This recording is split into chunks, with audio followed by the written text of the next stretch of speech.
Tonight, regular programming has been preempted, so I may bring you this very special edition of the College Football Hangover, Week 8 edition, to address Bottlegate.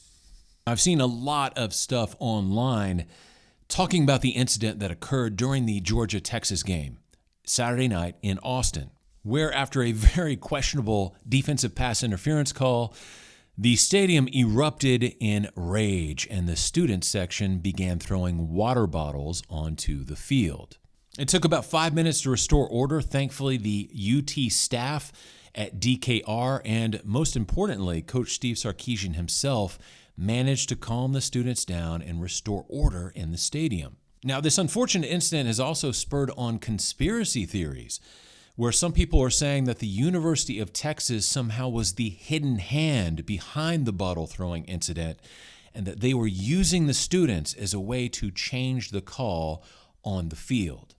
So before the conspiracy theories get any worse, I wanted to just review the facts of this situation, look at the information that we know to be true, and see how we can address this problem to make sure it doesn't happen again. Fact number one, most people agree that the call on the field was atrocious and that it was right to have that call corrected. Number two, everyone agrees that at no point should anybody throw anything onto the field. It's just too dangerous of a situation, and that cannot be tolerated from anybody at any level. Number three, the timing of the correction of the call, which occurred after the bottle throwing incident, was very, very interesting. And it leads to speculation that the referees could have been intimidated by that raucous crowd at DKR. And this could lead to a dangerous situation because it sets the precedent that it's okay for crowds to throw objects onto the field whenever they're unhappy. So the question becomes, how do we solve this problem?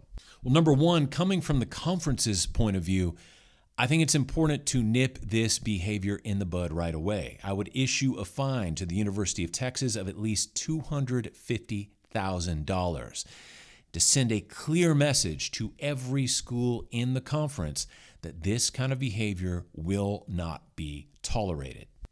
Number two, the University of Texas needs to take action as well. If I were Texas, I would say this: okay, we're in a grace period right now. If you threw a bottle during that game, we're not coming to get you. But from here on out, if anybody throws any object onto the field, they will, number one, be removed from the game.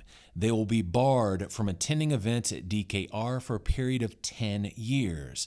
And finally, if they are a current student at the university, they will be expelled from the University of Texas. Solution three, I would consider the idea of opening up penalties for review. And I don't know how the guidelines would work. I don't know how the guardrails would function. But I think at this point in the game where a lot of people are agreeing, man, the officiating is just not so good this year, having that ability to challenge and or booth review certain penalties, I think, is a good idea.